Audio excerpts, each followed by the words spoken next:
بسم اللہ الرحمن الرحیم۔ مہنگائی کے دور میں اخراجات پر کنٹرول کس طرح کریں؟ آج کے ہر انسان پریشان ہے کہ آمدنی کم ہے، خرچے زیادہ ہیں، کنٹرول ہوتا نہیں، بے برکتی ہے، برکت ہوتی نہیں ہے۔ حدیث میں میرے نبی نے اس کے بارے میں کیا فرمایا ہے؟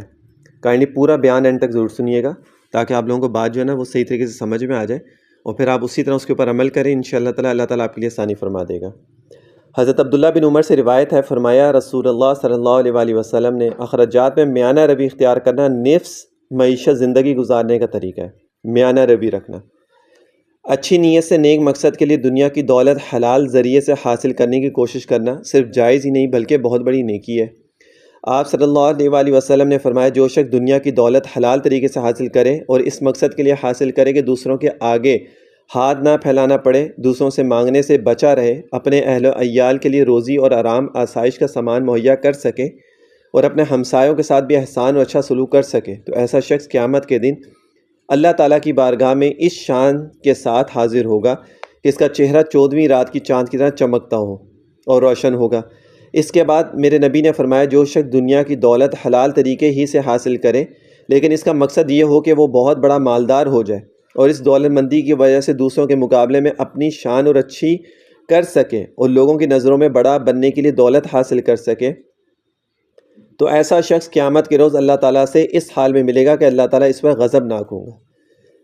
دونوں میں فرق آپ لوگوں کو پتہ چل گیا ہوگا۔ مال و دولت کے حرص عام انسانوں کی فطرت میں داخل ہوتی ہے۔ اگر دولت سے ان کا گھر تو کیا جنگل کے جنگل اور صحرا بھی بھرے ہوئے ہوں تب بھی اس انسان کا دل قناعت نہیں کرتا۔ یہ انسان اس میں اضافہ اور زیادتی چاہتا ہے، زندگی کے آخری سانس تک اس کی ہوس کا یہی حال رہتا ہے۔ عبداللہ بن عباس آپ صلی اللہ علیہ وسلم کا ارشاد نقل فرماتے ہیں، اگر آدمی کے پاس مال سے بھری ہوئی 2 وادیاں ہوں تو یہ تیسری بھی چاہے گا، اور آدمی کا پیٹ کوئی چیز بھی نہیں بھر سکتی مگر قبر کی مٹی۔ دولت کی ہوس جہاں انسان کے لیے دنیاوی بربادی کا نشان ہے، وہاں آخرت کی ناکامی ہے، لیکن یہی دنیا اور اس کی دولت اللہ کے احکام کے مطابق استعمال کی جائے تو وہ عبادت بن جاتی ہے۔ اللہ تعالیٰ اور رسول نے جو احکامات دولت کے بارے میں عطا فرمائے ہیں، اس کا تعلق اعتدال اور میانہ روی سے ہے۔ ارشاد نبی صلی اللہ علیہ وآلہ وسلم نے فرمایا، جو میانہ روی اختیار کرتا ہے وہ محتاج نہیں ہوتا، لیکن اگر انسان دولت کو حقوق پورا کرنے میں بھی صرف نہیں کرتا تو اس سے بخل پیدا ہوتا ہے اور ایسے شخص کو بخیل کہا جاتا ہے۔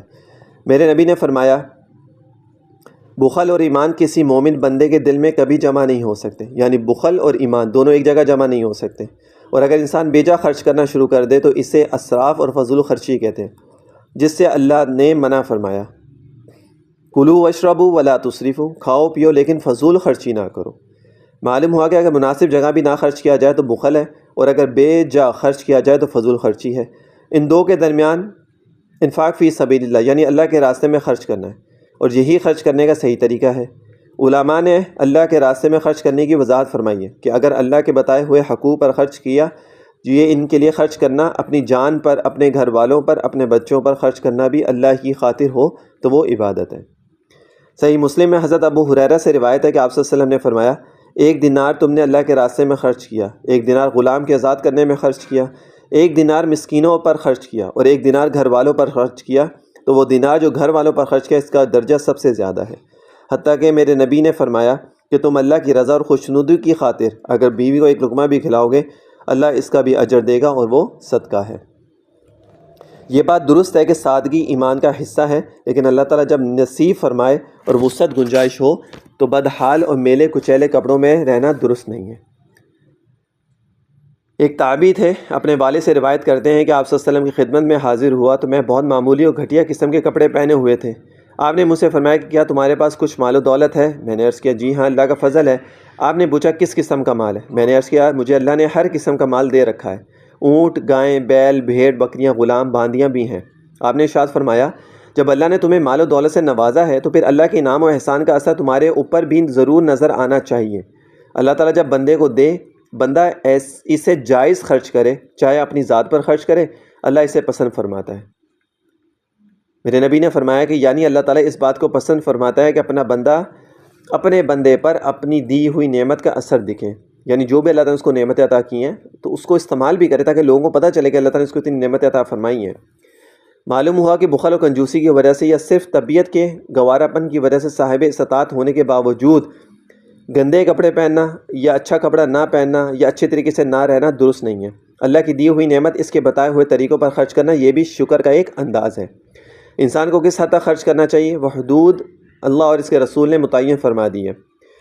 فرمایا کلوا واشربوا والبسوا وتصدقوا ما لم یخالطوا اسراف ولا مخیلۃ، یعنی کھاؤ پیو اور خیرات کرو اور کپڑے بنا کر پہنو بشرطے کہ اسراف اور نیت میں فخر و تکبر نہ ہو، یعنی اچھے سے اچھا کپڑا پہنو لیکن تکبر نہ ہو، اسی نیت سے پہنو کہ میرے اللہ اور میرے رسول کو پسند ہے۔ رسول بذات خود عام طور پر معمولی صوتی قسم کے کپڑے پہنتے تھے، بس اوقات ان میں کئی پیبند بھی ہوتے تھے، لیکن جب وسعت ہوئی تو دوسرے ملکوں دوسرے علاقوں کے بنے ہوئے قیمتی جبے بھی پہن لیتے تھے۔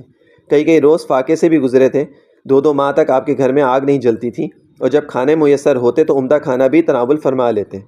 خرچ کرنے کا صحیح اور اسلامی انداز واضح ہونے کے بعد آج عام معاشرے کی طرف دیکھنا ہوگا، جہاں یہ انسان عام شادی بیاہ پر رچاتا ہے، ہزاروں روپے آتش بازی کی نظر کر دیتا ہے، گھر اور دیواروں کو روشنیوں سے جگمگانے پر سینکڑوں روپے بہا دیتا ہے، مہمانوں سے کئی گنا زیادہ کھانا پکواتا ہے۔ یہ تمام کام انسان صرف اپنی ناک عزت کی خاطر کرتا ہے، یعنی میرا بابا ہو جائے لوگوں میں۔